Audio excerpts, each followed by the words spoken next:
A filosofia é importante, mas a poesia também é muito importante, que é o espanto pelo mundo, a admiração da beleza, do sublime. Está a faltar-nos o espanto pelo mundo, pela beleza do mundo?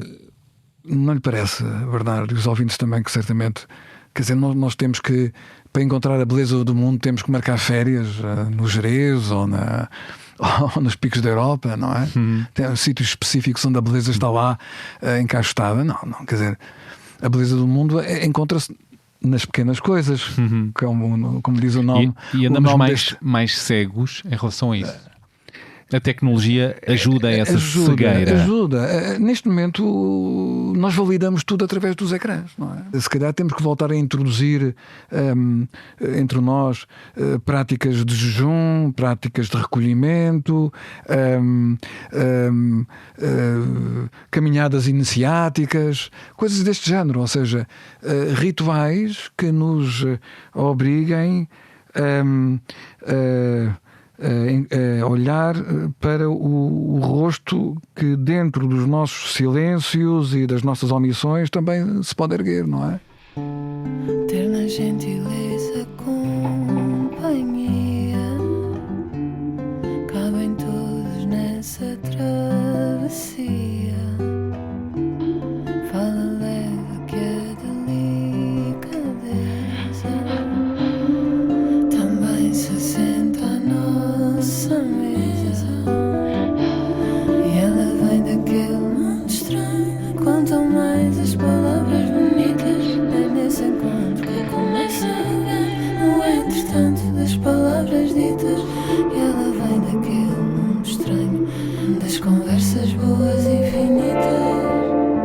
E essa é a beleza das pequenas coisas. E essa é a beleza das pequenas coisas. Essa é a beleza das pequenas coisas. Essa é... Uma conversa com Bernardo Mendonça.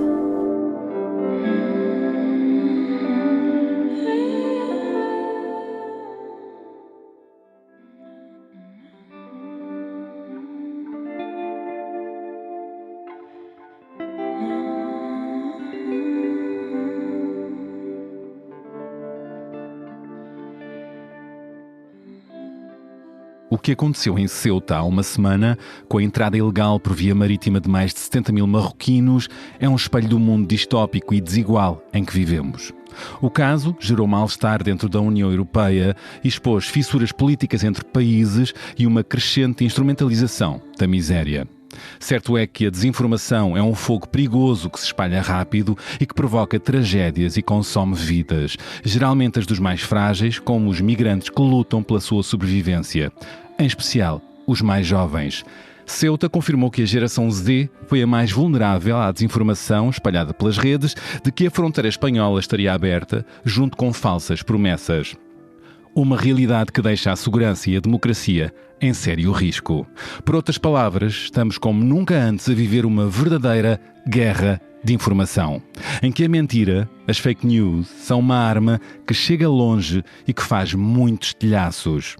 Já que, como se sabe, a primeira vítima de uma guerra é a verdade. Por vezes pergunto-me se uma das maiores tragédias do nosso tempo, além da crise migratória, da desinformação, da guerra, do aquecimento global e do regresso dos autoritarismos, não seja o facto de estarmos a perder a capacidade de imaginar o futuro como um lugar mais pacífico, democrático e humanista. Isto porque durante muito tempo o futuro foi uma promessa de melhoria e hoje parece haver mais receio do que esperança no amanhã. O receio de uma maior crise económica, de novos desastres naturais, do horror que envolve a ameaça do fim da democracia e o pavor de uma guerra nuclear à escala global. O pior é que nada disto é improvável e é isso que mais assusta. O futuro é frágil. A complexidade destes tempos exige uma aprofundada reflexão sobre como encaramos a defesa dos territórios, a defesa dos direitos humanos e do planeta, antes que seja tarde. E talvez o grande problema que vivemos seja o confronto entre os Estados que acreditam na continuação da história mundial a partir de uma paz imperfeita, e aqueles que querem uma resolução bélica dos conflitos que poderão conduzir a uma catástrofe internacional. É precisamente nesse cruzamento entre guerra e paz, democracia, cidadania, direitos humanos e valores ambientais, assim como ética, futuro e responsabilidade, que tem trabalhado há décadas o meu convidado, o filósofo Viriato Sormanho Marques, que é professor catedrático de filosofia, ensaísta, cronista, conferencista e um dos mais relevantes pensadores portugueses sobre estas matérias. Aliás, a tese da paz imperfeita, em vez de uma guerra eterna, é sua, e vou querer, claro, que me fale dela. Recordo que foi na Alemanha, no verão de 83, julgo que numa viagem de Interrail, que Viriato Sormanho Marques decidiu escrever o livro Europa, o risco do futuro. O que é que mudou e permanece nesse seu oráculo sobre as ameaças europeias?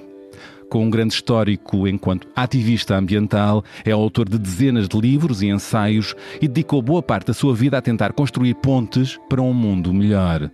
Ainda vamos a tempo de evitar o colapso? Imaginar a paz no mundo é a grande utopia da atualidade? Qual é a sua ideia de progresso civilizacional? Estas são algumas das questões que lhe quero lançar e o que mais dizer nesta introdução.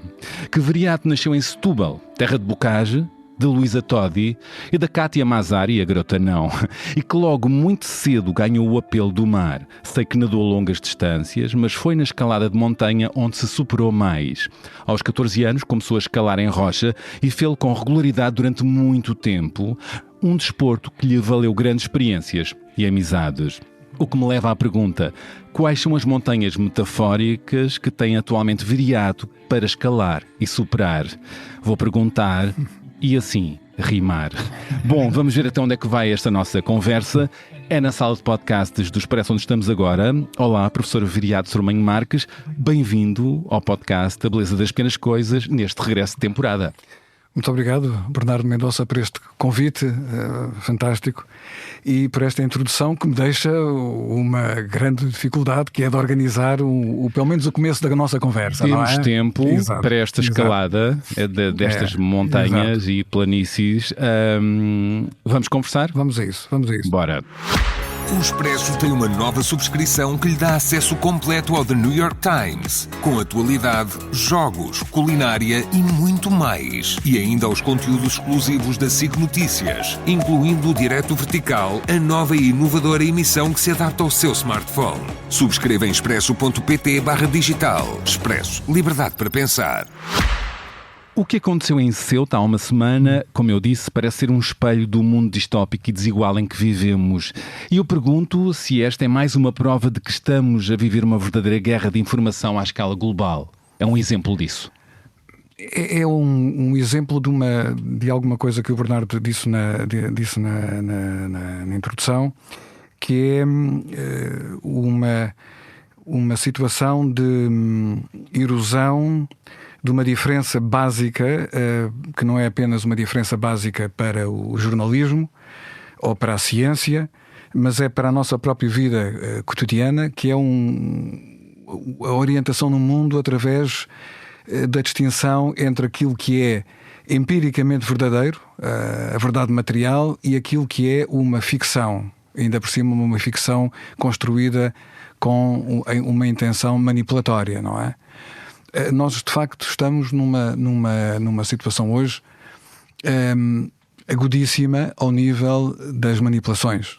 Não se trata apenas da propaganda, que também existe e muito bem feita, muito eficaz, mas trata-se de algo mais. Trata-se da experiência de vias em que, de certa forma, se concretiza aquilo que em 1967, a Hannah Arendt, num texto que eu aconselho a todos os nossos ouvintes, é um texto muito curto e muito rico, Verdade e Política, publicado na revista New Yorker. Há boas traduções portuguesas do mesmo texto, em que ela fazia uma diferença entre a verdade tradicional e uma verdade moderna. Na verdade tradicional, na mentira tradicional, o mentiroso que provocava e lançava a mentira sabia o que era a verdade, sabia. Exato. Que a verdade era aquilo que ele ocultava. Isso acontece muito nas situações, por exemplo, de guerra, quando se procura enganar o inimigo acerca das nossas próprias forças, não é? Isto sendo há milhares de anos que isso acontece, claro. não é? Simular que somos mais fortes para o inimigo não avançar, por exemplo. Mas hoje temos a mentira moderna é uma mentira em que o próprio mentiroso acredita no conteúdo, ou seja, acredita na capacidade de uma vontade forte poder deformar materialmente a realidade. É aquela expressão, a minha verdade. As verdades alternativas. As verdades alternativas, é? Como se... voltamos agora à Hannah Arendt, que é, digamos, uma velha questão filosófica entre a verdade e a opinião, entre o conhecimento e a opinião. Uma opinião é? que nada tem a ver com informação, com ciência, com... Exatamente. Mas tem a ver com uma vontade de querer, uma vontade de querer que geralmente é uma vontade de poder, não é? Associada à ignorância. Evidentemente, muitas modalidades, má fé, uma total, digamos, um desprezo pela ética, a ética entendida aqui fundamentalmente como um princípio de moderação que é preciso para que consigamos viver todos em conjunto. Portanto, a ética não é nenhuma doutrina sofisticada e complexa, embora possa ser sofisticada e complexa, mas fundamentalmente a ética significa que no mundo de seres potencial ou realmente livres é preciso existir mecanismos que permitam o quê? A convivência. Que permita a coabitação. E aqui a mentira, as fake news estão a ser usadas como arma para criar estilhaços, não é?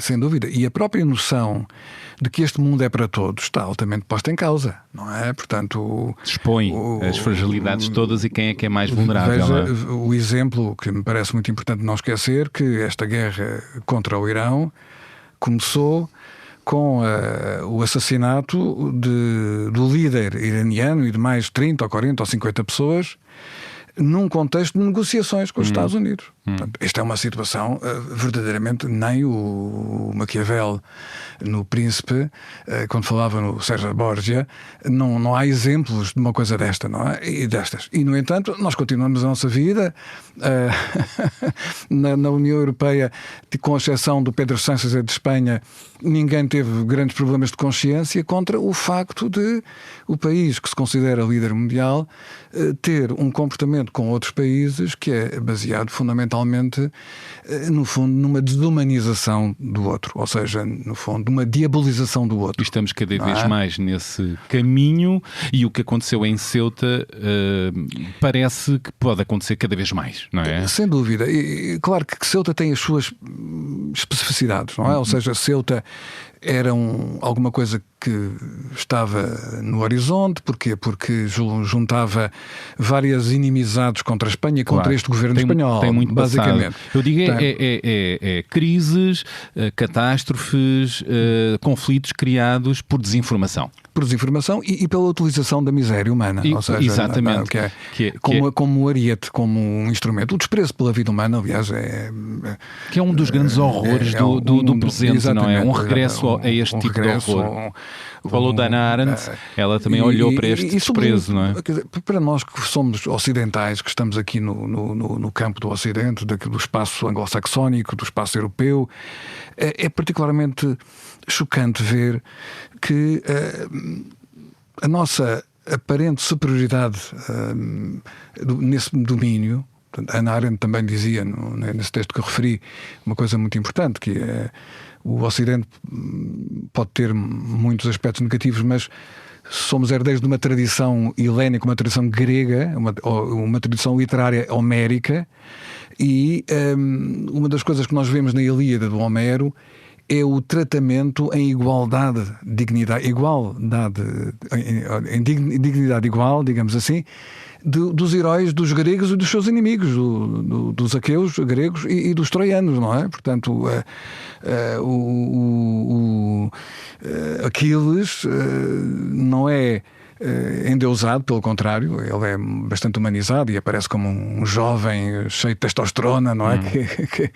Que comete muitos erros em nome, mau calcanhar, em nome da glória, enquanto que do outro lado, do lado dos troianos, nós encontramos a figura de um príncipe que tem uma relação de grande amor pela mulher, uma coisa que não é nos gregos muito comum também, que tem uma veneração pelo seu jovem filho e que acaba por morrer, mas o poeta exalta os dois, não é? Pois. Exalta os dois, enquanto que estamos a assistir no nosso universo ocidental, estamos a assistir a uma diabolização de tudo aquilo que não corresponde àquilo que alguns dentro de nós e que nos dirigem consideram como sendo a democracia, não é? Ou como sendo os direitos humanos. Não tem sentido que os direitos humanos de quem morre no Irão ou de quem morre em Gaza sejam apocados em relação aos direitos humanos de quem morre na Ucrânia, por exemplo, não é? Isso é inaceitável. E, no entanto, segue, é moeda que segue, não é? É água que segue na corrente. Está a normalizar-se. Portanto, não é? há aqui o grande, para mim, o grande problema, o grande espanto é ver a fragilidade com que atualmente, em 2026, não falo da cidadania em geral, porque isso é um conceito muito amplo, mas em setores com maior responsabilidade intelectual e até epistémica, digamos assim, científica, cognitiva, não existe uma denúncia mais veemente digamos, do erro, e o erro é uma palavra forte, não é? Não é apenas do problema ético do silêncio ou da cumplicidade com esse tipo de atitudes, não é? E as guerras atuais denunciam isso, não é? Claro. Que há uma cumplicidade, não sei a palavra é essa, mas há um silêncio perante atrocidades, perante civilizações, atentados aos direitos humanos. Veja-se o que acontece em Gaza, o que tem acontecido também na Ucrânia e tantas outras latitudes, não é? E que futuro é este? Que futuro é este? Que se imagina perante isto, este cada vez desprezo maior pela vida humana? Nós estamos neste momento numa corrente extremamente perigosa, porque não encontramos na balança da prudência ou da falsa ousadia, não é? Não encontramos a coragem suficiente do lado da prudência para travar, para produzir o tal efeito da paz imperfeita, não é? No fundo, o que é que significa a paz imperfeita? Essencialmente, a necessidade de impedir que a escalada das armas continue a seguir o curso que está a seguir. E quem é que tem poder para isso? As grandes nações, não é? A NATO, outras grandes coligações. Quando eu estive na Alemanha em 83 e havia o perigo de uma guerra nuclear limitada na Europa, foi na Guerra Fria, havia centenas de milhares de pessoas que todas as semanas iam para as ruas pedir a paz, não é? Nós hoje estamos numa situação incomparavelmente pior do que em 83, mas não tem qualquer espécie de comparação. E o perigo é maior. Do que vem aí. Exatamente, o perigo é maior. Porque, no fundo, temos, sobretudo no campo da União Europeia, existe uma completa manifestação de incompreensão do que é que significa o risco de uma guerra nuclear. Há cerca de 40 e poucos anos, o cidadão comum tinha uma noção de que a guerra nuclear era uma guerra que não podia ser travada, na medida em que era uma guerra que poderia conduzir a uma destruição mútua assegurada. Os políticos também tinham essa noção. Enfim, houve uma espécie de entendimento que foi construído entre os dois centros de poder, os Estados Unidos e a União Soviética na altura, em que justamente tudo menos uma guerra nuclear. E hoje em dia as coisas não são assim. Não são assim, não é? Não são assim. Fala-se no regresso fala-se no rearmamento alemão. O próprio chanceler Merz, que manifestamente é alguém que veio do BlackRock, dos negócios à escala global para a política, e que às vezes penso que está a pensar que está a falar com o Conselho de Administração e não com a comunidade internacional, em que fala que quer fazer da Alemanha o país com mais armas, a maior potência militar europeia. Fala-se na possibilidade do armamento nuclear alemão, não é? Isso são coisas extremamente arriscadas, porque no fundo vão, em vez de permitirem o calar das armas, não é? Uma situação de paz imperfeita significa o calar das armas, mesmo que não exista uma solução jurídica, um tratado de paz definitivo, digamos assim, não é? Isso seria, digamos, um elemento extremamente importante para impedir, para travar, não para resolver os problemas, mas para haver caminho. Para haver caminho, para conquistar caminho. Conquistar caminho. E tempo. Exatamente, e tempo. O que no fundo aconteceu nestes, enfim, quase meio século é digamos, um processo surpreendente, porque quando... Portanto, eu comecei a escrever esse livro do Europa Risco do Futuro em 83, publiquei-o pouco antes da chegada de Gorbachev à liderança da União Soviética, e depois as coisas precipitaram-se no bom sentido, como sabemos, no sentido da ameaça nuclear ter sido dissipada. Foi um bom momento da história. Foi um bom momento da história. Evidentemente que os povos da União Soviética, com aquela reestruturação, a perestroika, que não funcionou muito bem, sofreram imenso com isso, não é? Mas a questão da guerra foi colocada temporariamente fora de lado, não é? Fora do centro das questões. Eu, nessa altura, eu já estava preocupado com questões ambientais, mas acrescentei essas questões ambientais, as questões de segurança, as questões da paz e da guerra. Tudo se liga. Tudo se liga, tudo está ligado. E pensei, temos aqui uma oportunidade fantástica. Porquê? Porque a situação ambiental é grave, mas agora sem a dispersão e a diversão da corrida aos armamentos. Houve de facto uma redução da corrida aos armamentos significativa. Nessa altura. Muita gente que trabalhava na área estratégica começou a trabalhar em outras áreas, nomeadamente nas questões da energia a nível ambiental, da biodiversidade. E houve um bom progresso. E houve um bom progresso em alguns indicadores, nomeadamente na diplomacia ambiental, que praticamente não existia, começou a reforçar-se bastante. A própria ciência do sistema Terra começou a desenvolver-se nessa altura com muita força, não é? Por isso é que sabemos tão bem qual é a situação que temos nos vários indicadores que estão todos relacionados. O sistema Terra é uma unidade. Mas a dado momento descarrilamos. E no fundo, houve um conjunto de avanços. Houve a Conferência do Rio, uma série de convenções da biodiversidade, a Convenção Quadro sobre o Clima, tudo isto em 92, uma convenção para a desertificação, a Convenção de Basileia para o comércio dos resíduos, ilegal de resíduos entre países, que eram, digamos, uma espécie de contrabando dos ricos para os pobres, de resíduos perigosos que foram objeto desse tratado.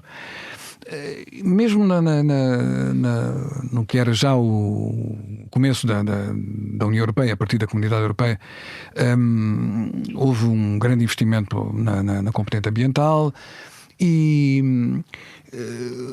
o vice-presidente Al Gore também puxou pelos Estados Unidos. É verdade, e portanto é aquela ideia de um progresso, ou seja, sim. A ideia do futuro sempre para melhor. E entretanto não se veio a cumprir.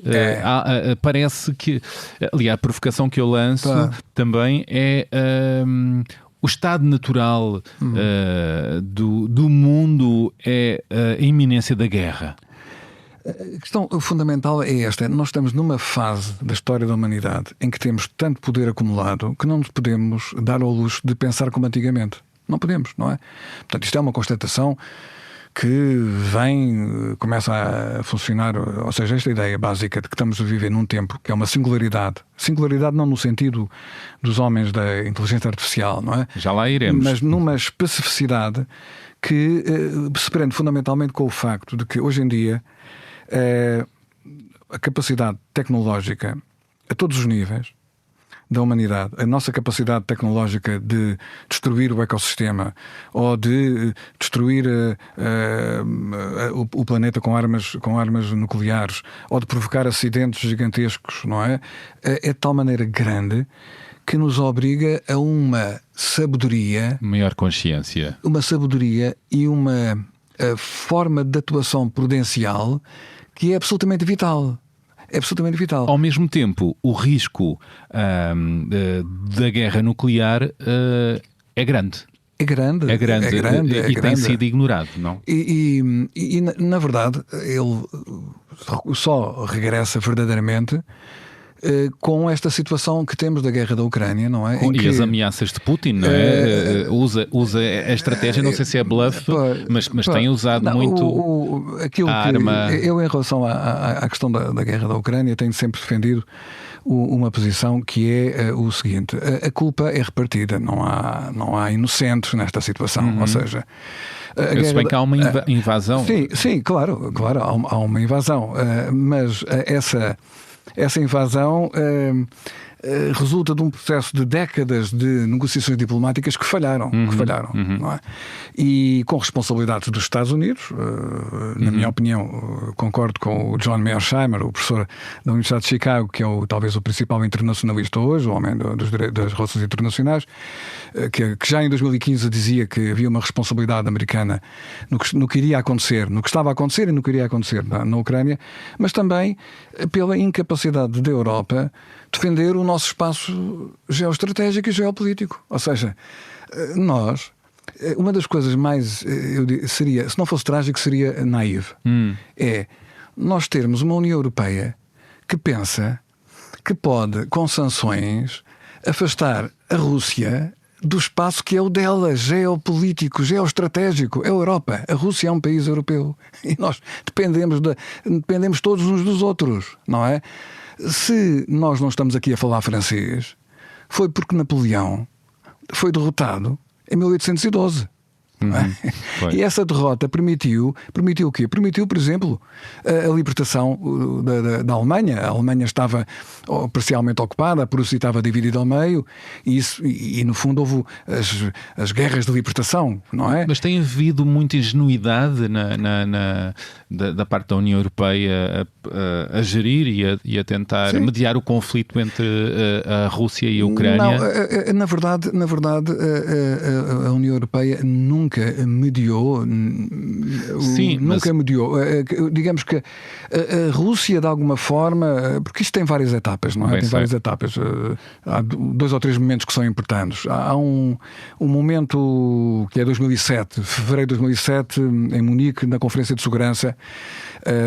Há um discurso do presidente Putin em que ele, de uma forma firme, mas cuidadosa, educada, diplomática, explica que no novo mundo, em que há de facto um desejo norte-americano de unipolaridade, com a anuência da União Europeia, existem outras vozes, existem outros atores e existem outros interesses, e que tudo isso deve ser compaginado, deve ser coordenado, não é?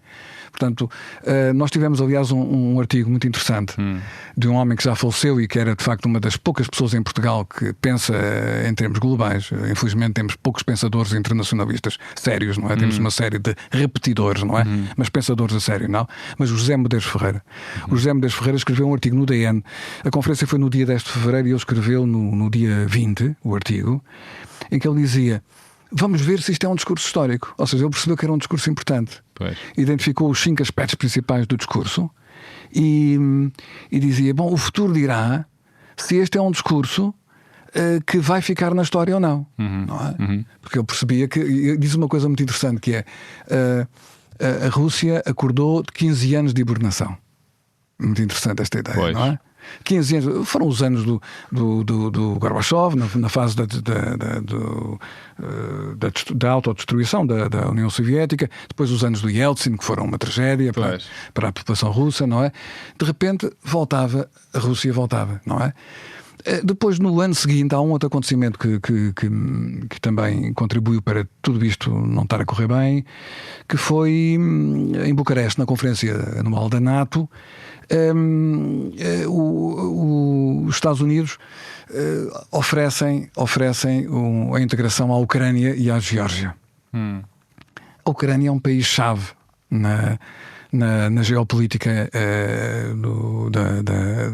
da Rússia, porque a Ucrânia significa o acesso aos mares quentes, ou seja, é um mar negro que permite o acesso ao Mar Cáspio, e o Mar Cáspio, através do sistema de canais, permite o acesso ao Báltico. Tem-se falado disso, Portanto, quer dizer, isto é uma questão absolutamente central na história russa. Quer dizer, quem ignora isto... E é um conflito... Quem ignora isto é um catequista, não é um estratega, não é? Portanto, não é? E nesse mesmo ano, em agosto, o presidente da Geórgia invade a Ossétia, que era a Ossétia do Sul, que é uma região russófona da Geórgia, que tinha um estatuto de facto de separatista, mas que não era reconhecida por ninguém. Não é? Pois, há essas nuances. Invade militarmente. Há uma guerra de 5 dias, a Geórgia é derrotada, mas o que é impressionante é que, se formos hoje a livros de cientistas políticos americanos, por exemplo, aquilo aparece como sendo uma agressão, como se a guerra tivesse começado no outro lado, não é? Felizmente, por exemplo, nós temos um artigo de Mário Soares, nessa altura, em que ele, de facto, chama a atenção para o risco para a União Europeia de ter uma NATO que se tornou agressiva, não é? Portanto, o Mário Soares teve essa lucidez na altura, não é?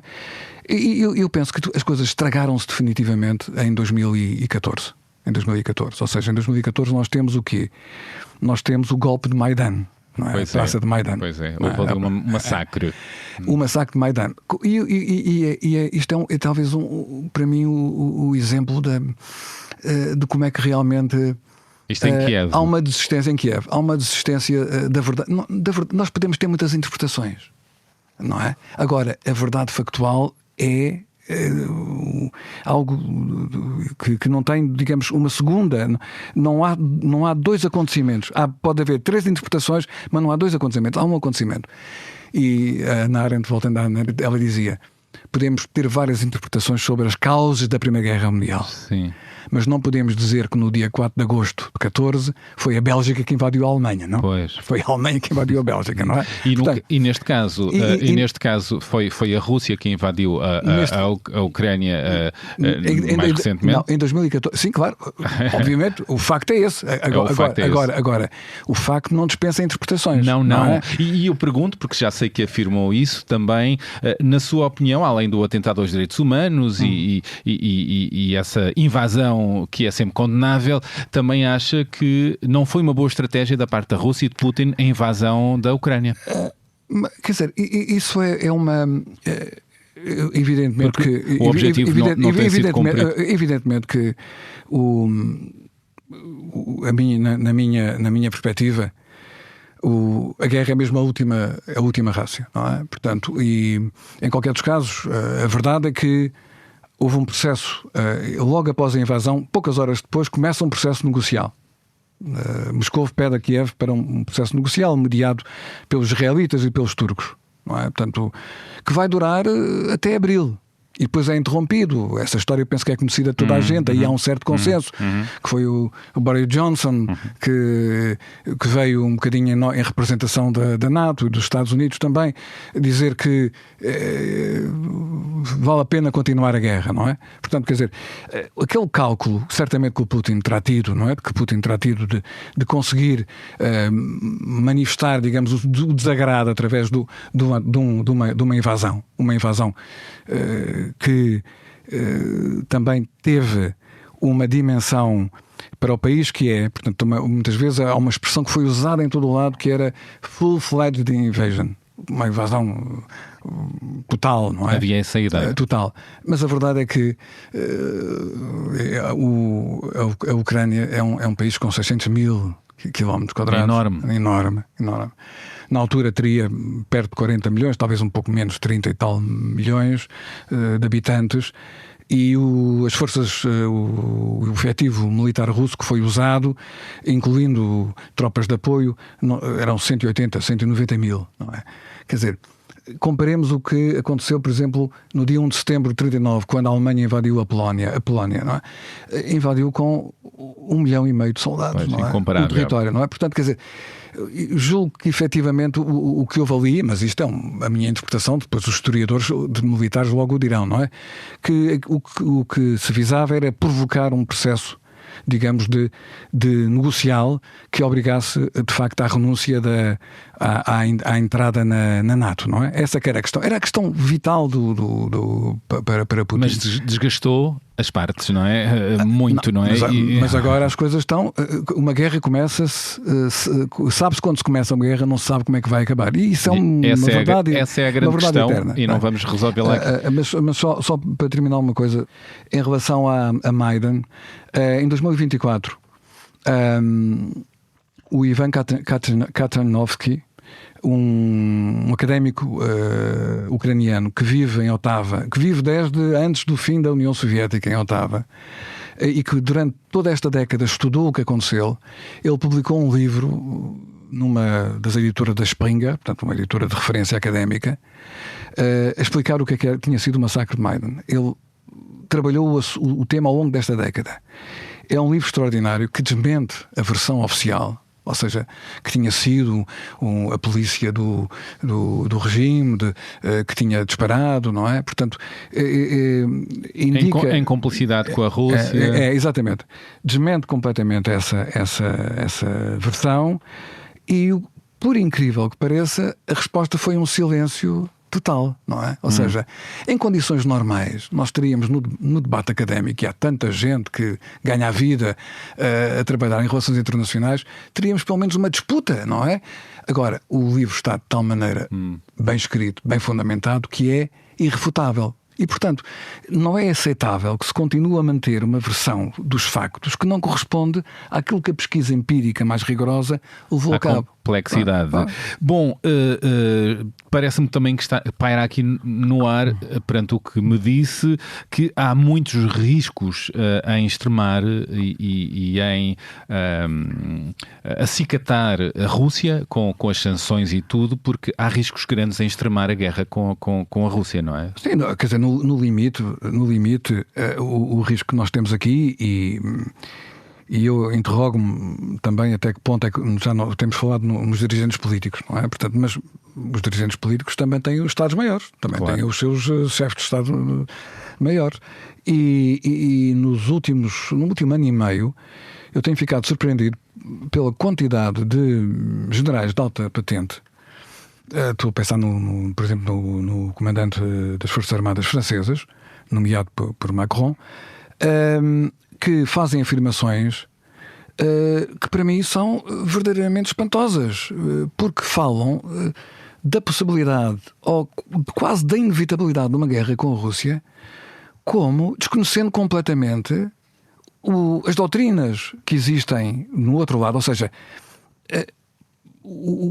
nós temos de conhecer bem os nossos amigos, mas temos de conhecer ainda melhor os nossos inimigos. E as armas que têm. E as armas que têm, não é? Atualmente 9 nações possuem armas de destruição em massa: Estados Unidos, Israel, Rússia, Reino Unido, França, Paquistão, Índia, China e Coreia do Norte.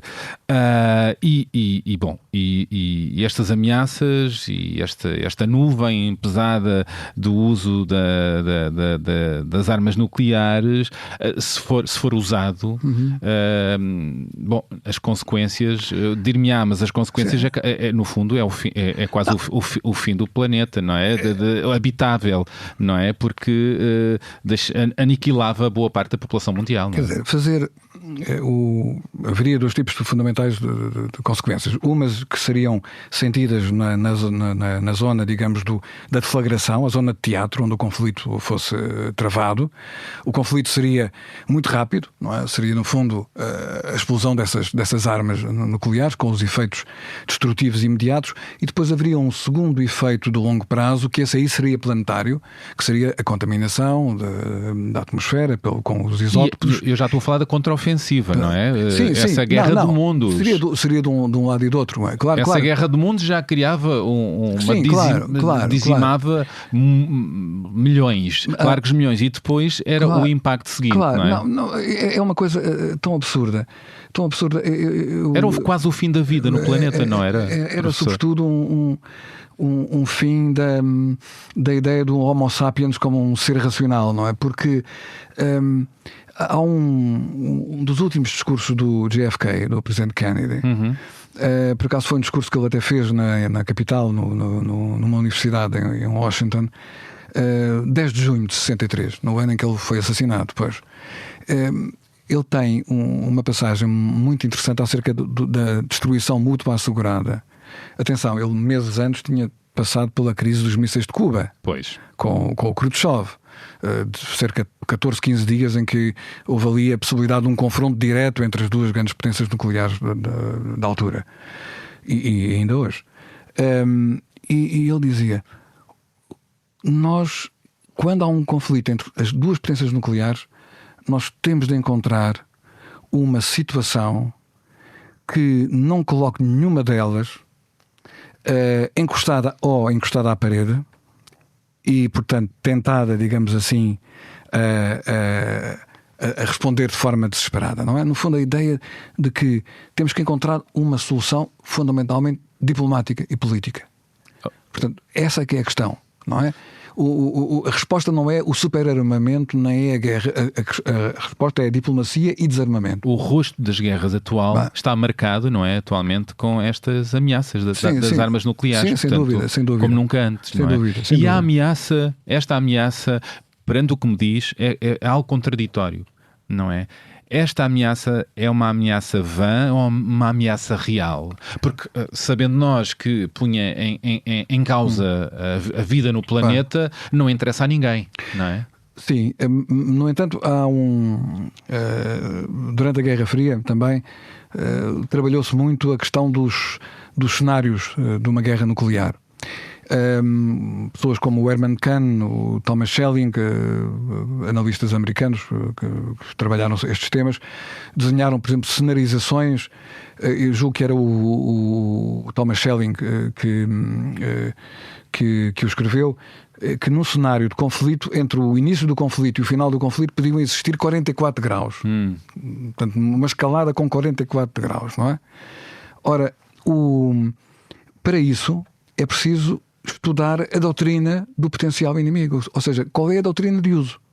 E no caso concreto da Rússia, a doutrina de uso é uma doutrina que prevê apenas o uso das armas nucleares numa situação em que o país é invadido por uma força militar superior que coloca em causa a unidade do Estado e a integridade do território. E mesmo, e aqui temos esta novidade,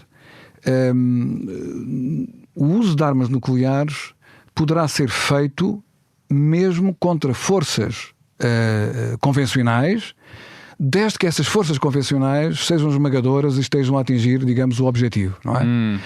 E há uma diferença hoje. Hoje as armas nucleares têm um grau de sofisticação que permite o quê? Que permite, para já, hoje em dia, as armas nucleares são muito mais certeiras do que no tempo da Guerra Fria.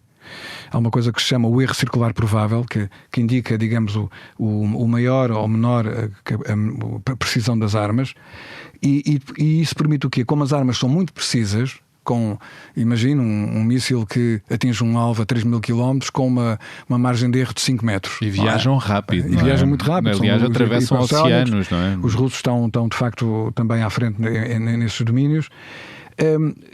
Essa arma pode ter uma ogiva com uma potência mais pequena, de 3, 4 quilotoneladas, mais pequena que, por exemplo, a que foi usada em Hiroshima.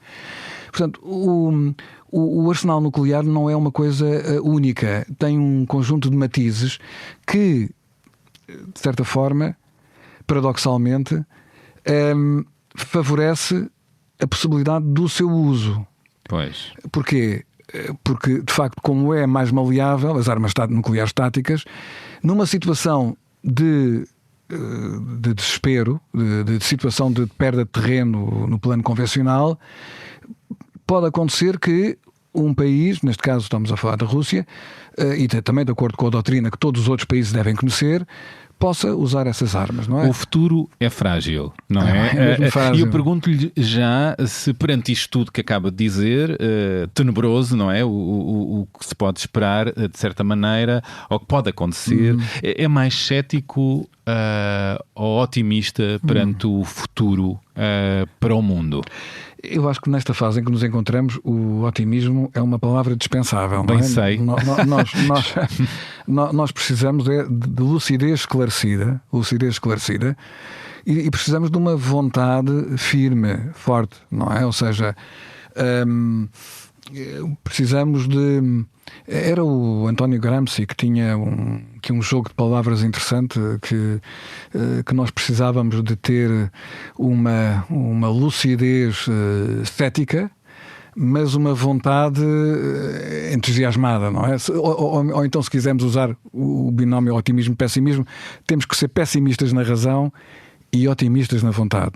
Mesmo quando a situação e o quadro é difícil, como é o nosso, nós não podemos acrescentar a isso a desistência, não é? O baixar de braços. Nem não. estarmos alienados. Exatamente. Não é? Agora, também não podemos entrar numa indústria que é muito típica do nosso tempo, que é a indústria do divertissement, não é? A indústria de uma certa ilusão, não é? Fundamentalmente aquilo que está em polarizada, não é?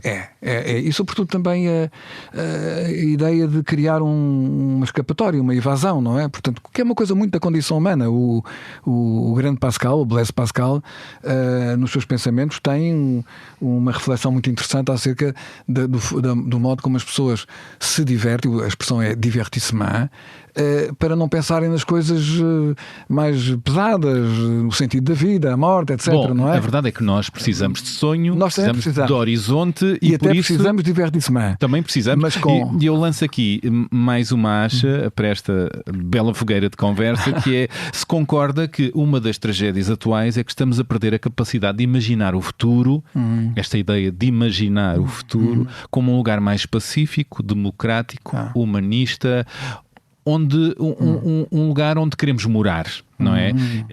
E como já referi, houve durante várias épocas a ideia de futuro como uma promessa de melhoria. E eu questiono agora se há cada vez mais receio no que vem aí. Sim, há desesperança. Há receio e é muito importante, quer para percebermos a razão do receio e para encontrarmos também algum fundamento objetivo para a esperança, analisar as coisas com um pouco mais de detalhe. Um aspecto que me parece aqui importante é esta pergunta. Quer dizer, nós agora estamos aqui a falar de guerra, não é? Subitamente nós entramos na União Europeia a pensar que estávamos numa sociedade de Estado de Direito à escala continental e que tínhamos a ideia de uma solidariedade europeia para construir um ambiente europeu e planetário melhor, com mais justiça, e agora estamos a falar da guerra, não é? Estamos a falar do produto interno bruto, 5% do produto interno bruto para o armamento. Neste momento, a União Europeia praticamente é uma sucursal da NATO, não é? Porque falamos das mesmas coisas nos mesmos sítios, nos dois sítios, não é? Como é que isto aconteceu? Então, o que é que aconteceu à crise ambiental, à biodiversidade, às alterações climáticas que matam pessoas todos os dias neste momento, aqui na Europa, que está neste momento debaixo das ondas de calor? O que é que aconteceu? O que é que se passa com a cabeça das pessoas, não é? E dos dirigentes? Subitamente conseguem, digamos, entrar numa espécie de húbris da violência, da guerra, e esquecem o que está a acontecer. A base do futuro tem a ver com esta questão fundamental, que é a forma como nós não habitamos a Terra de forma decente, não é? Nós precisamos de reinventar a nossa habitação da Terra. Isso implica política, implica ética, implica tecnologia, com certeza, mas implica muito política e ética. E nós falamos em democracia, mas a democracia sofreu uma metamorfose terrível nas últimas décadas. Esta democracia não é a democracia dos anos 70 ou 80. Pois. Os atores mudaram. Os atores mudaram. Nós tivemos uma vaga neoliberal. Começou na Grã-Bretanha, começou nos Estados Unidos, mas espalhou-se pela Europa toda e pelo mundo. Perverte a democracia, não é? Perverte a democracia. Os Estados Unidos...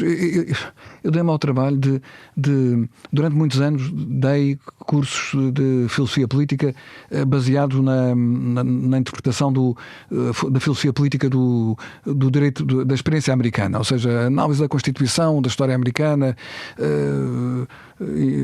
coordenei a tradução dos Federalist Papers, que é um livro fantástico de 1787-88, que foi, digamos, durante o período do debate da Constituição Federal, ainda já pouco depois da Revolução Americana. O John Jay, o James Madison, o Alexander Hamilton, 3 pais fundadores, escreveram um livro que todos deveriam ler, porque é um tratado de teoria política republicana e democrática, que é um clássico, continua absolutamente válido. O que é que isso tem com a América de hoje? Zero. Bola.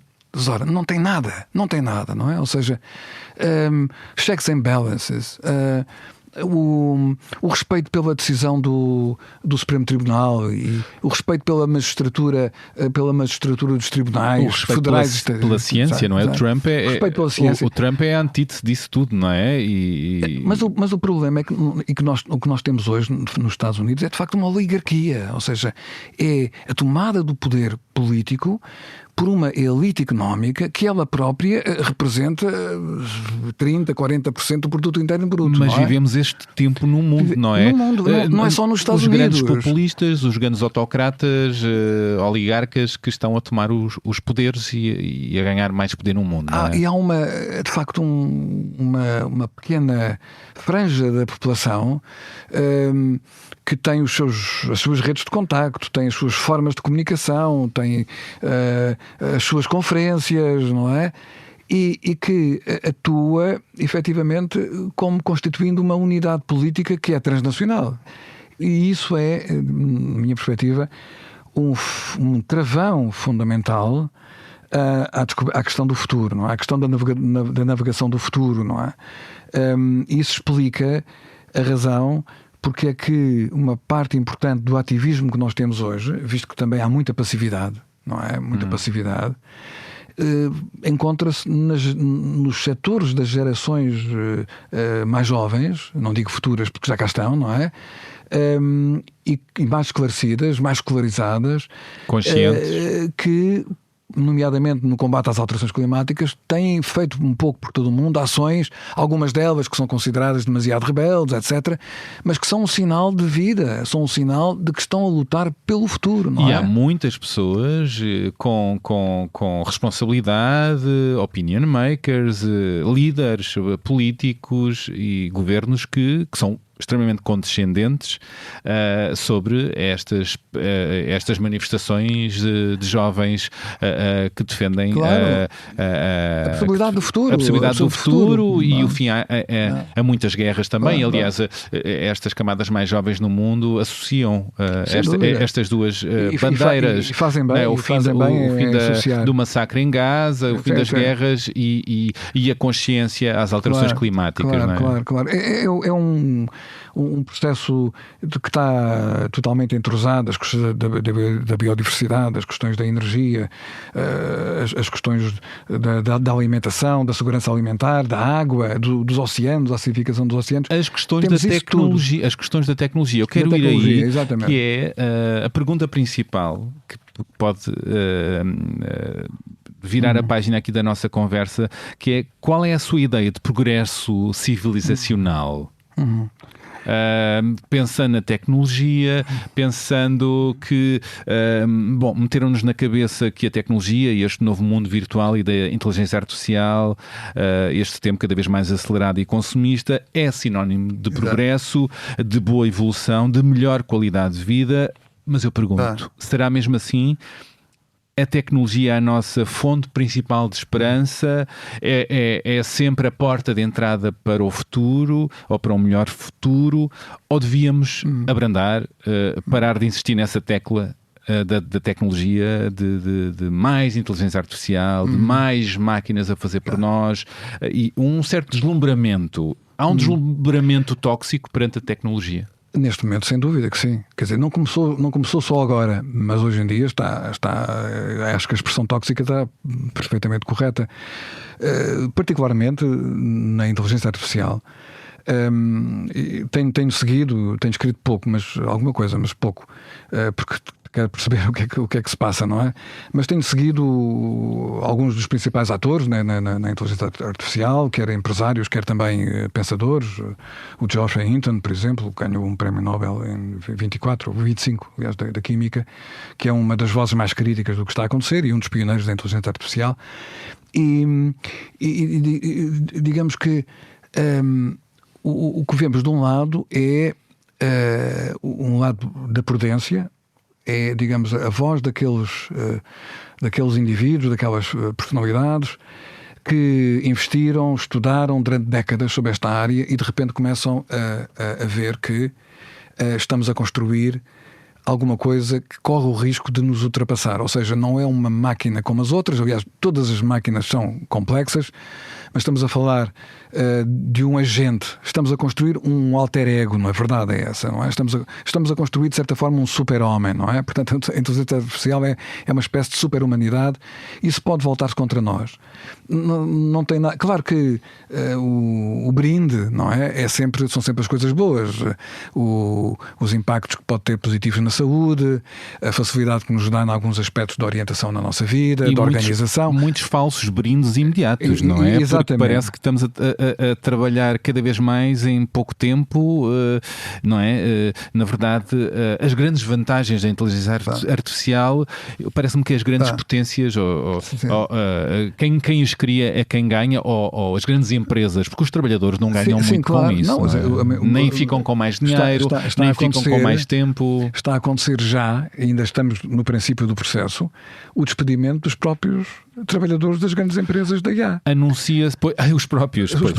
Ou seja, eles criam a ironia. Com a sua inteligência, criam um sistema que os coloca no desemprego, não é? Eu tenho lido que, com esta inteligência artificial e a inteligência artificial geral, esta ideia que nem sei bem o que é, vai chegar a um estado em que o trabalho humano é desnecessário, quase na globalidade, e depois há outras vias, não é? De como já chegou a dizer, que todas as armas mais letais, já está a acontecer agora, mas será mais ainda, serão guiadas por inteligência artificial. Já está a acontecer e é aquilo de onde vem o manancial de financiamento. Ou seja, nós julgamos que o financiamento é digamos, de acionistas normais. Não, o que está a acontecer é que os grandes países que têm, de facto, armamento nuclear, estão também a investir fortemente numa corrida. Bom, essa corrida tem dois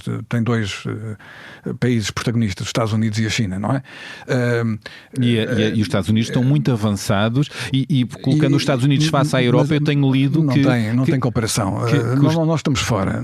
Sim, e que há a ideia de que os Estados Unidos muito brevemente vão colonizar a Europa. Já colonizam. Mas mais ainda com a inteligência artificial, não é? Mais ainda. A União Europeia, quer dizer, os europeus têm que ter a consciência de que os Estados Unidos estão numa fase do império. E de alguma forma Trump tem pelo menos uma característica que é a franqueza, ou seja, ele, como não tem vergonha nenhuma na cara, não é? Ele diz aquilo que pensa, o que seria uma vantagem para quem souber ouvir, não é? Pois. Quem quiser ouvir sem medo percebe aquilo que os Estados Unidos hoje querem fazer, não é? Nós somos uma colónia, pura e simplesmente nós europeus. E depois cada país tem a sua lista de tarefas. Nós temos uma, que já temos uma que já funcionou na guerra contra o Irão, que é as lajes. Mas temos mais. O lítio em Trás-os-Montes, não é? Portanto, o que que temos, vai ser uma luta ambiental, porque a população de Trás-os-Montes está contra, não é? Portanto, contra a exploração de minas de lítio em zonas que são agriculamente muito produtivas. A Groenlândia, a Dinamarca também é preciso termos a noção de que isto não começou com o Trump. Por exemplo, no tempo do presidente Obama, que devo confessar que me iludiu bastante. A que níveis? Não, no sentido em que pensava, estou-me a referir a uma obra que escrevi em 2008, O Regresso da América, em que, no fundo, analisava a possibilidade, baseando-me nos discursos do Obama, no que ele tinha escrito, a possibilidade de certa forma, um reviver de um federalismo americano mais cosmopolita e não nacionalista, como era o caso do Bush filho, não é? Mas as coisas com mais educação, com mais talheres na mesa, mas o que aconteceu foi terrível, não é? No caso da Europa, tivemos um escândalo que já ninguém... Aliás, a primeira coisa, quando há um escândalo com os americanos, a primeira coisa que nós, europeus, obedientemente fazemos é escondê-lo, não é? Pois. Já ninguém se lembra que entre 2012 e 2014 houve os agentes, a espionagem americana andou a colocar aparelhos de escuta, veja bem, esta coisa aparentemente tão infantil, nas chancelarias dos diversos países europeus, nomeadamente da senhora Merkel, da chanceler Merkel, não é? Com a ajuda de quem? Dos serviços secretos da Dinamarca. A Dinamarca, Groenlândia, não é? Pois. Roma não paga a traidores, Pois, não é? Roma não paga a traidores, não é? Pois. Portanto, quer dizer... Bom, com Trump tudo piorou muito, não é? Os 5% faz lembrar... Vamos recuar à Grécia Antiga, à mitologia grega, não é? Temos aqui, verdadeiramente, o Minotauro de Creta... e os 5% que querem extorquir dos orçamentos pobres dos europeus são são os jovens, as 14 jovens mulheres e homens e rapazes que vão para o sacrifício, não é? Anualmente, não é? Quer dizer, e perante isto temos alguma condenação oficial? A von der Leyen tem-se queixado, Kaja Caldas, o António Costa, há alguma declaração sobre este rapto da Europa, não é? Que no fundo está a ser feito. Este rapto da Europa, não é? Mas não por razões de amor, não é? Por razões de interesse, não é? Ainda sobre a inteligência artificial, eu não quero que isto sou a velhos do Restelo, e tem, claro, grandes potenciais, bem usado. Mas muitos investigadores, pensadores, e o seu caso também, de certa maneira, apontam a inteligência artificial, se não regulada e se num avanço vertiginoso, pode ser a grande sombra, a grande sombra no futuro, não é? Há muitas... Ajuda ao colapso. Há incógnitas aqui, como é evidente. Mas a IA pode ajudar ao colapso. Sim, claro, pode acelerar, pode provocar, imaginemos, numa altura em que tudo está digitalizado, um agente hiperdigital como a IA pode fazer, basicamente, pode ser o super hacker. Não é? Pois é. E já começa a haver pequenos episódios já assim. Episódios, pode pura e simplesmente destruir apagões, os registros. Grandes apagões, não é? De repente o sistema bancário internacional perde os dados, não é? E já ninguém sabe aquilo que tem, as poupanças que tem, coisas deste género, não é? E estou a falar de coisas que, apesar de tudo, são más, mas ainda há coisas que podem ser piores. Outros gigantes caos. Sim, exatamente. No entanto, também chama a atenção para o facto de que neste momento estamos a assistir a um processo de hiperinvestimento na inteligência artificial. Isso é bom ou mau? Temos uma situação em que as empresas estão naquela fase em que, para justificar os super investimentos que recebem, querem apresentar resultados. Evidentemente não posso falar com conhecimento de causa, mas das coisas que vou lendo, parece que algumas inovações não são tão inovações como isso, não é? É aquela coisa que aparece sempre nestas fases. Há um deslumbramento bacoco em relação à tecnologia, ou seja, tudo o que é novo, tudo o que é tecnologia é sempre bom. Não há um pensamento crítico? Não há um pensamento crítico. Podemos correr o risco de ter uma bolha financeira, ou seja, grande blop, não é? E que causa depois impacto geral na economia. E tornar os ultramilionários ainda mais milionários e com mais poder também? Muito provavelmente também, não é? Temos essa possibilidade.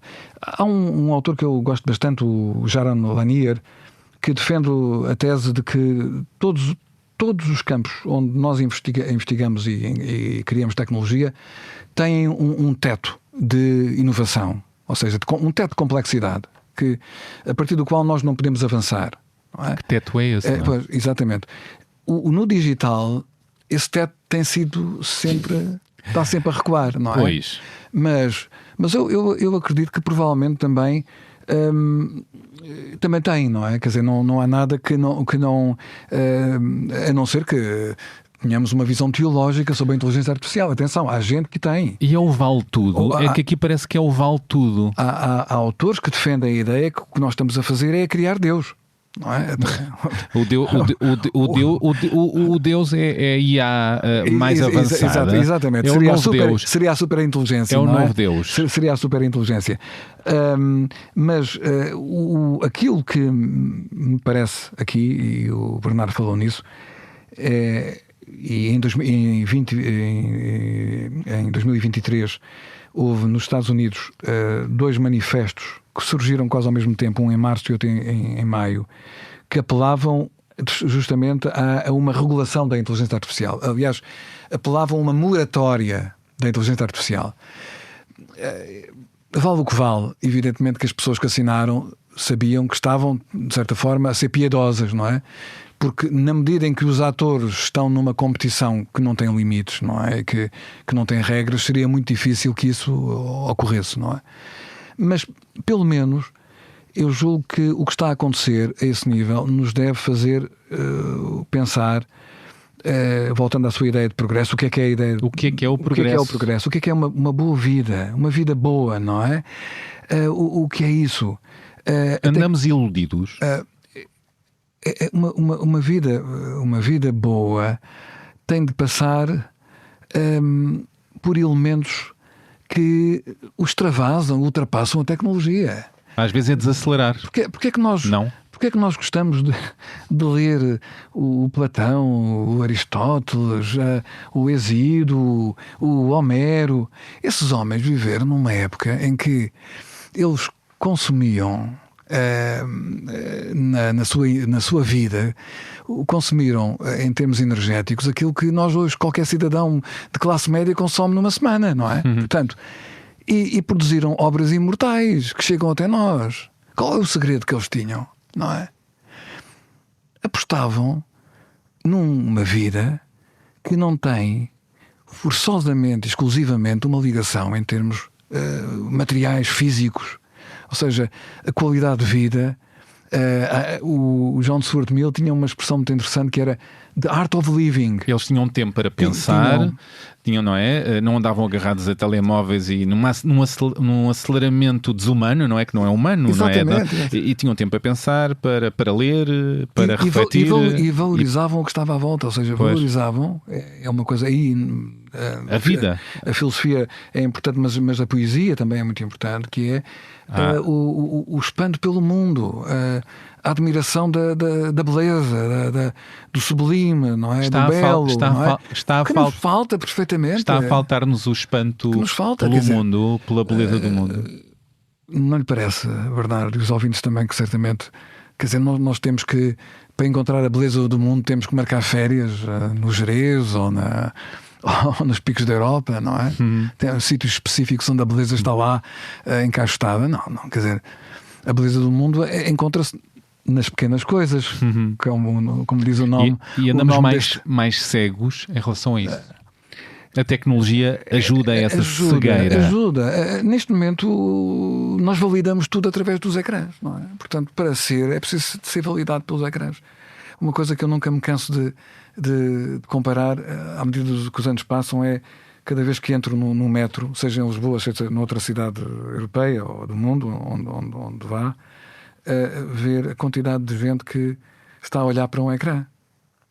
Antigamente havia pessoas que olhavam para os jornais e para os livros, ou conversavam com o parceiro do lado.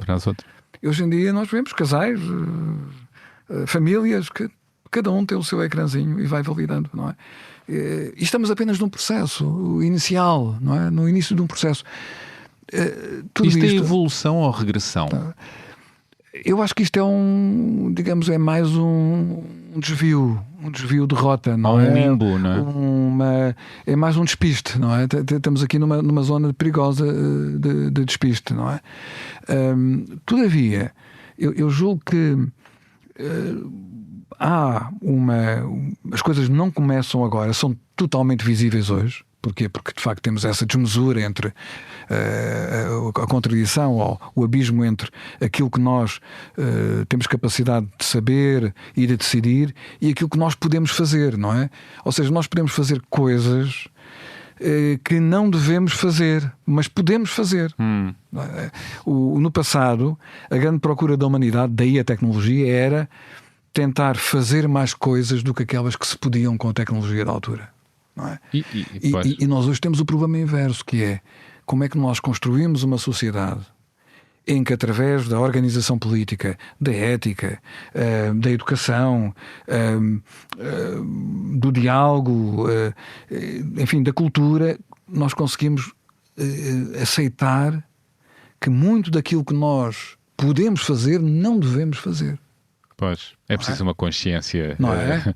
Sim. Uma consciência. E se calhar temos que aprender com outras culturas. Se calhar temos que voltar a introduzir entre nós práticas de jejum, práticas de recolhimento, caminhadas iniciáticas, coisas deste género. Ou seja, rituais que nos obriguem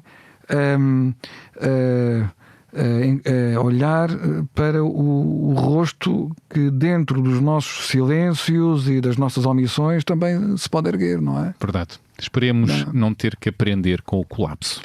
Exatamente, esperemos que não.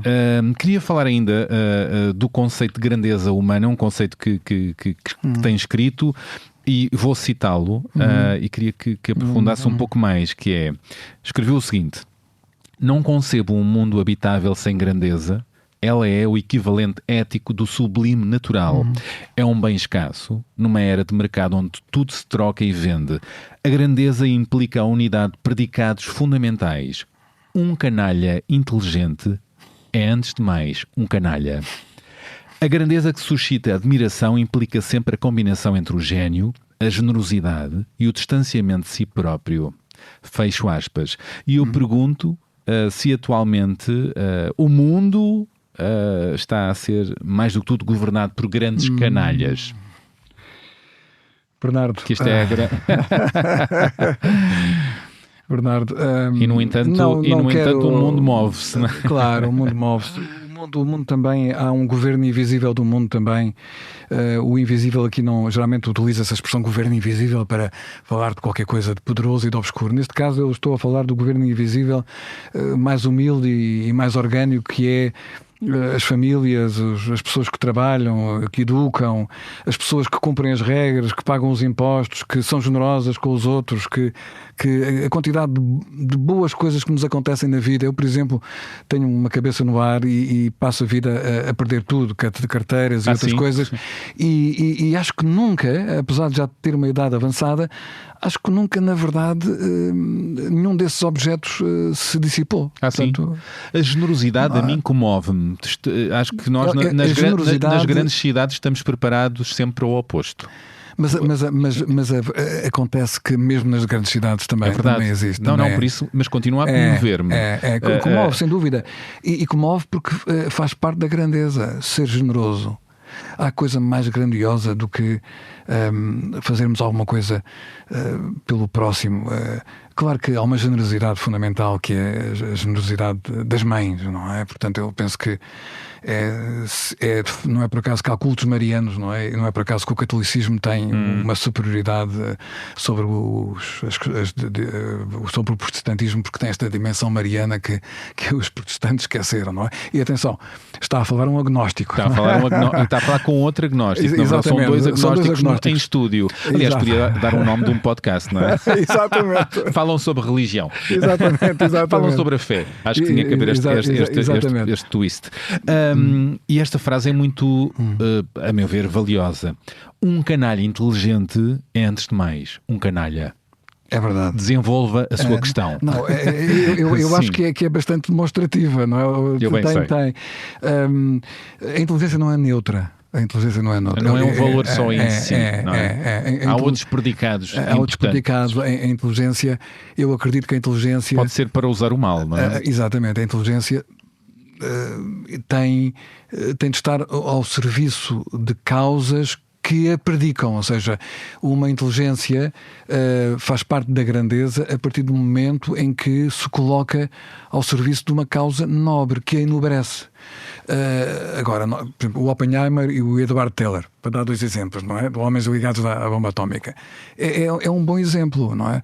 O Oppenheimer era, de facto, um homem de ciência, um organizador, tinha também uma capacidade de organização de equipas científicas, esteve ligado ao projeto da bomba atómica, não é? Ao projeto Manhattan, e o Edward Teller trabalhou com ele nessa equipa.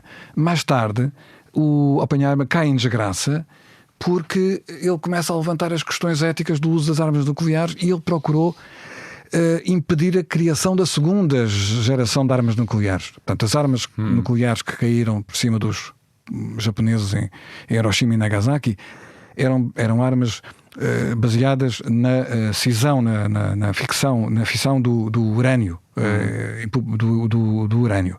Enquanto que as novas armas que o Edward Teller criou, porque o Oppenheimer perdeu a batalha, não é? São as armas atuais que estão por todo o lado, que são as armas de fusão, as armas de bombas de hidrogénio. São muito mais destrutivas, não é? Portanto, eu acho que há grandeza no Oppenheimer, não é? Quer dizer, o Oppenheimer participou de uma coisa e ele percebeu subitamente que aquilo era uma coisa gigantesca e fez uma coisa que é também a grandeza, que é a pessoa seguir um caminho, alterar o caminho, ser capaz de criticar o caminho que fez, não é? Nós somos muito limitados na nossa capacidade de ver o mundo e de ler, a nossa inteligência é muito pequena, não é? Percebeu o perigo da tecnologia. Agora temos a obrigação de perceber com as nossas quedas e de nos erguermos de novo, não é? Portanto, e isso, enquanto que o Edward Teller era um manhoso, não é? Era um homem ambicioso, canalha. Não, também não quero estar a dizer, mas pelo menos agia como tal, não é? E chegou a denunciar o Oppenheimer, não, quando foi da caça às bruxas, não é? Em 53, 54. Portanto, e nós temos de facto o exemplo do Nelson Mandela, é um exemplo do que eu acho a grandeza no mundo, não é? A grandeza, que é uma coisa tão rara na política, a grandeza. Aquilo que ele fez, eu recordo-me bem quando ele foi libertado, nas revistas de ciência política e de relações internacionais falava-se muito na próxima guerra civil racial, não é? Seria a primeira guerra civil racial africana, porque seria uma guerra civil entre brancos e negros, mas todos eles africanos, porque os sul-africanos brancos estão lá desde o século XVII, não é? Portanto, a metrópole deles já não existe, não é? E subitamente todos os dados iam nesse sentido, o conflito, e de repente há alguém que pela palavra, pela abnegação, pela ausência de ressentimento, a maneira como ele tratou aqueles guardas da sua prisão, onde esteve 27 anos, a relação pessoal que eles estabeleceram como seres humanos, não como o prisioneiro, a vítima e o algoz, o guarda, mas como seres humanos, não é? Confrontados com os mesmos desafios da nossa finitude, da nossa fragilidade, da nossa mortalidade, etc. Não é? Isso é uma coisa de uma raridade muito grande, não é? E poderoso. Transformador, transformador, não é? E suscita a vontade da imitação, não é? A vontade da paz. E a vontade da paz, sem dúvida. Eu agora tenho um áudio para lançar, que eu quero que ouça e depois que comente. Quem eu vou lançar agora é a investigadora Tânia Moura, do SES de Coimbra, e vamos a isto. No último dia 11 de maio estive com o Viriato Soromanho Marques num debate, uma ideia para a harmonia, não é? No episódio 3 sobre guerra e paz, sobre respostas, causas e soluções de hoje. Eu estava lá na qualidade de co-coordenadora do Observatório masculinidades.pt, mas também como alguém que tem vindo a estudar vários tipos de guerras, não é? Para compreendermos a paz. E o que mais me chamou a atenção, na verdade, foi o contraste entre o seu profundo realismo na análise da guerra e a sua persistente defesa da paz. Não é? Isto desde o meu tempo de estudante que me chamou a atenção. O Viriato Sormanho Marques, eu acho que não trata a paz como um ideal ingênuo ou moralista, não é? Pelo contrário, estuda a guerra na sua dimensão histórica, na sua dimensão estratégica e na sua dimensão geopolítica, não é? Desde Clausewitz à mais recente guerra na Ucrânia, em que se tem especializado. E precisamente faz isto para mostrar que a paz exige inteligência política, não é? Que exige diplomacia e instituições fortes. Agora, o paradoxo é que quanto mais profundamente se conhece a guerra, mais insiste que a paz é uma construção exigente e não simplesmente a ausência de conflito. E justamente nesta linha do que chamamos paz negativa, não é? Da ausência de conflito, tanto eu quanto o Viriato Sormanho Marques estamos muito alinhados e muito de acordo, não é? Bom, dito isto, tenho muita pena de não estar de novo junto ao Viriato Sormanho Marques, e acho que este podcast vai correr lindamente. Deixo aqui as 4 questões. A primeira talvez seja será que só quem compreende verdadeiramente a lógica da guerra consegue, na verdade, pensar seriamente a paz? Por outro lado, se a paz exige tanto esforço político e estratégico, porque é que continuamos a tratá-la como se fosse o estado natural das sociedades, quando sabemos que não é? Será que a paz não é, afinal, uma das mais difíceis invenções da humanidade? E finalmente, ouvindo e conhecendo a obra de Viriato Sormanho Marques, a pergunta que fica é: estamos realmente a construir a paz ou estamos apenas a adiar a próxima guerra? São estas as minhas questões. Não pretendo que responda a todas, mas espero que alguma seja interessante para aprofundar o debate neste podcast. Um grande abraço.